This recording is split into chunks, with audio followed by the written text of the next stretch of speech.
Shabbat Shalom and Chodesh Tov, everyone. I hope that you're well. A surgeon and an engineer and a politician were arguing as to which of their professions was the oldest, which had been around for the longest. And the surgeon says, well, God created Adam and Eve through a form of surgery, so it seems like surgery is the oldest profession. And to this, the engineer responds and says that the Torah tells us that before life, there was a chaos which prevailed in the world.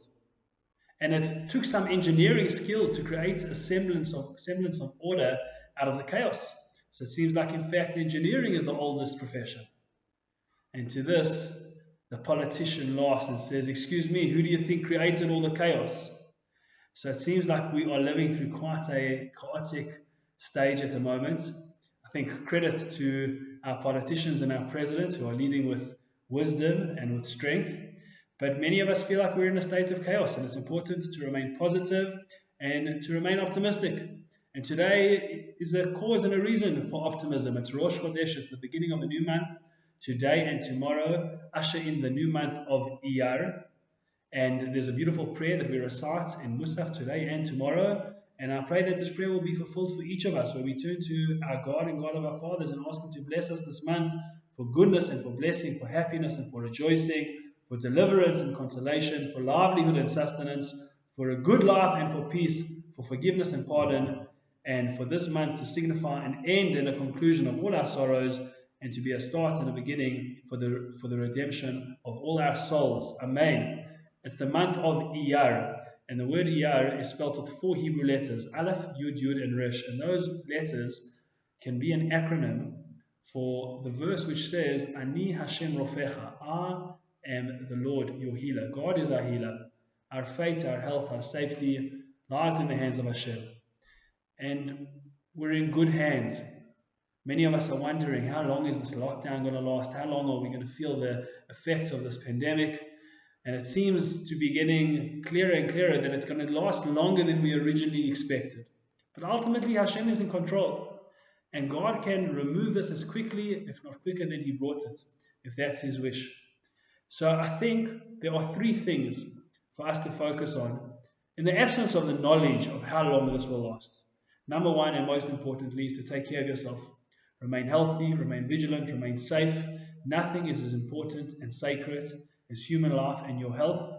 And we may have to continue to forego some of our luxuries and socializing and our outings, and even things as dear to us as seeing our very close family and friends for a little while longer, in order to make sure that we remain healthy and safe.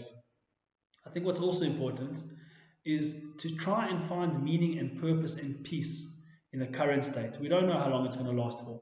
So instead of yearning for it to end so that we can find some kind of happiness, we ought to strive to find happiness and meaning and purpose and peace in the current state that we're in at the moment. We also know that it's going to end well. It's going to be good. We're busy counting the Omer, counting down or counting up the days to Shavuot. And there's an interesting rule that says one has to count the Omer at night. Now, the counting of the Omer really relates to the Omer sacrifice that was brought in the temple in Jerusalem, which was an Omer's measure of barley that was brought on the 2nd day of Passover. And only once that barley of the new harvest was offered could the crops of that season's harvest then be enjoyed by everyone. Now, this offering was brought during the day. And yet, interestingly, the Omer counting, which relates to the Omer offering, can only take place at night. Now, the simple reason is because God tells us we have to count 7 complete weeks from Pesach till Shavuot. And a Jewish day, or a day according to Jewish law, begins in the night and ends the following night.